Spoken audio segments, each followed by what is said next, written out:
Bonjour à tous, cette semaine, le podcast de la semaine, c'est Capsule Pixel, présenté par Bigaston.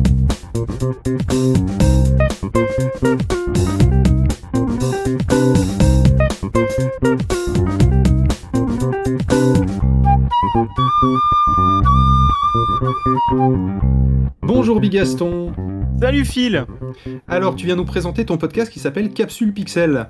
Alors, quoi que c'est Capsule Pixel? Répétez-le 10 fois très vite, vous allez voir, c'est compliqué. Bon courage. Capsule Pixel, c'est un podcast hebdomadaire qui sort tous les samedis à 14h, dans lequel je présente un jeu en moins de 2 minutes 20. C'est un podcast qui est dispo en podcast, mais aussi sur YouTube, TikTok, Instagram, Twitter, et je crois que j'ai tout dit. C'est un podcast multimédia, donc. C'est ça. Eh bien, ce que je propose, c'est qu'on en écoute un extrait de suite. J'ai ouvert une nouvelle boîte de Pandore cette semaine, le genre de boîte qui est là pour une seule raison, m'empêcher de passer des nuits de sommeil complètes. On m'en parle depuis des années, c'est une des grosses références des jeux de type Real Time Strategy ou RTS. Laissez-moi vous parler de Age of Empires 2 Definitive Edition, sorti le 14 novembre 2019, portage de Age of Empires 2 The Age of Kings, sorti le 30 septembre 1999 par Microsoft. Bon déjà, pourquoi est-ce que j'ai commencé à jouer à ce jeu? J'en avais entendu parler comme beaucoup de monde pendant la ZLAN 2020, et j'ai regardé avec passion des joueurs n'y connaissant rien se faire rouler dessus parce qu'ils n'avaient pas construit de mur. Et pourquoi 2 minutes 20? Parce que c'est la limite de temps de Twitter. C'est vraiment juste pour ça. C'est parce que Twitter, si tu fais 2 minutes 19 et demi, il dit non, ta vidéo elle dégage, je la veux pas. Tu pues. D'accord. Pourquoi le faire en audio alors que tu fais déjà une version vidéo sur tous les autres? Est-ce que la version audio, il manque des trucs ou est-ce que tout va bien? Alors je fais la version audio parce que j'ai quand même un amour pour l'audio à la base. Le format est inspiré du coup de la photo jeu vidéo sur France Inter. Qui est une émission que je trouve formidable, mais donc l'audio est quand même important.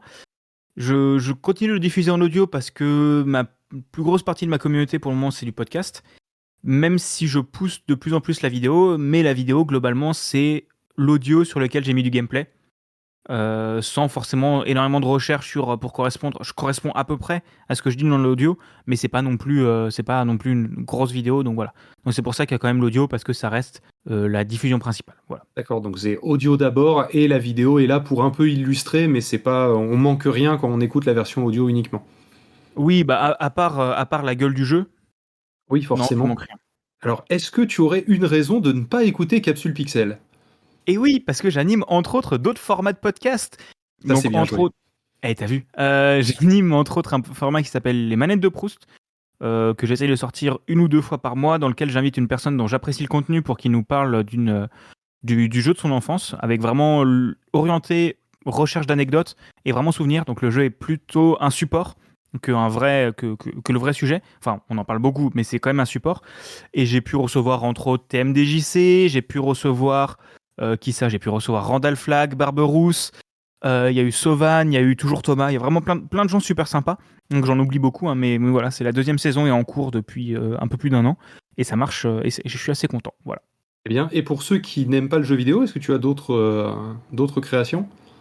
Alors, oui, j'ai un truc qui s'appelle Comme un déjà vu. C'est un peu moins connu, et en gros, j'enregistre ça avec mon copain Yvan, où toutes les 2 semaines, on se retrouve pour découvrir à tour de rôle un film, où à tour de rôle, chacun va montrer un film à l'autre. Et on commence par enregistrer avant d'avoir vu le film, où on essaie de deviner avec l'affiche et tout ça, c'est quoi le sujet du film, en gros, sans avoir vu de résumé ou quoi. On regarde le film et on débriefe le film ensemble après. Voilà. Et du coup, qu'est-ce que tu fais dans la vie? Qu'est-ce qui t'a amené à faire du podcast? Eh bien, je suis développeur. J'ai eu la chance de bosser avec PodCloud pour, entre autres, YouPod et d'autres outils. Donc, bosser avec toi, Phil et Pof. Et dans la vie de tous les jours, je suis développeur web.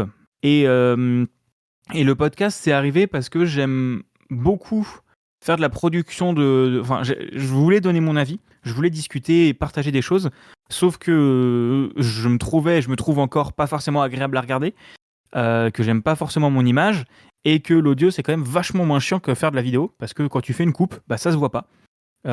Et donc, c'est comme ça que j'ai commencé, et ça fait 3 ans que j'en fais maintenant.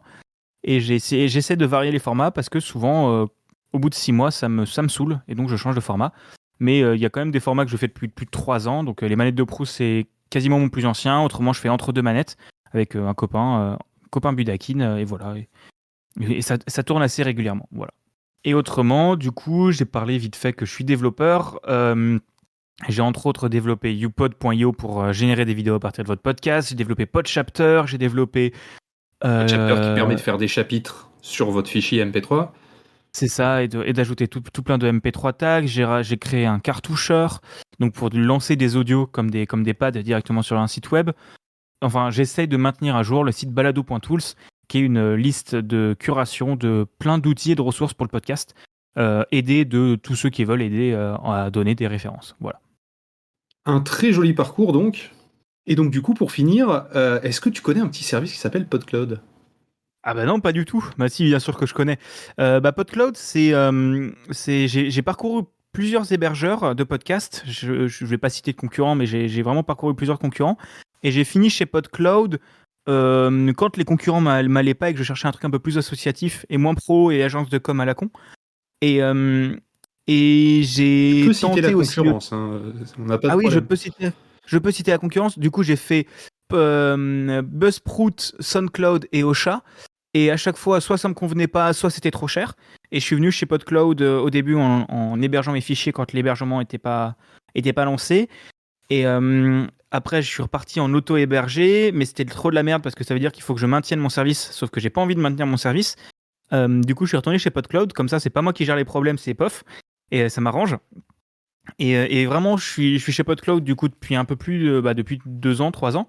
Et je reste sur la plateforme parce que c'est à la fois c'est pas très cher, c'est très humain, il y a encore l'esprit associatif et entraide, même si c'est devenu un projet commercial, mais ça fait pas commercial dans l'âme.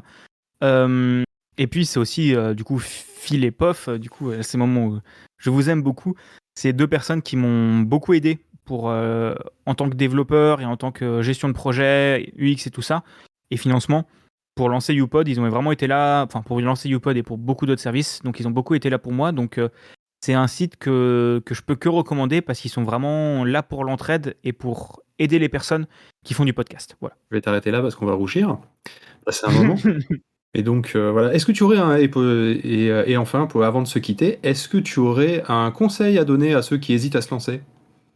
Lancez-vous, allez, salut, bonne soirée. Non, plus sérieusement, vous n'avez pas besoin de beaucoup de matos. Vraiment, n'hésitez pas à vous lancer, essayez de tenter des trucs.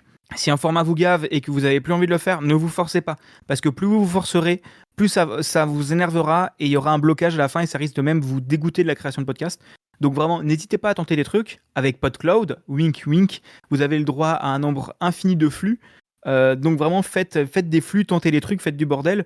Et testez des choses jusqu'à trouver quelque chose qui vous plaise. Et si ça vous plaît plus, changez, faites d'autres choses et à un moment, vous trouverez bien ce qui vous convient et ce que vous aimez faire. Voilà, donc lancez-vous, réfléchissez pas trop et testez des trucs.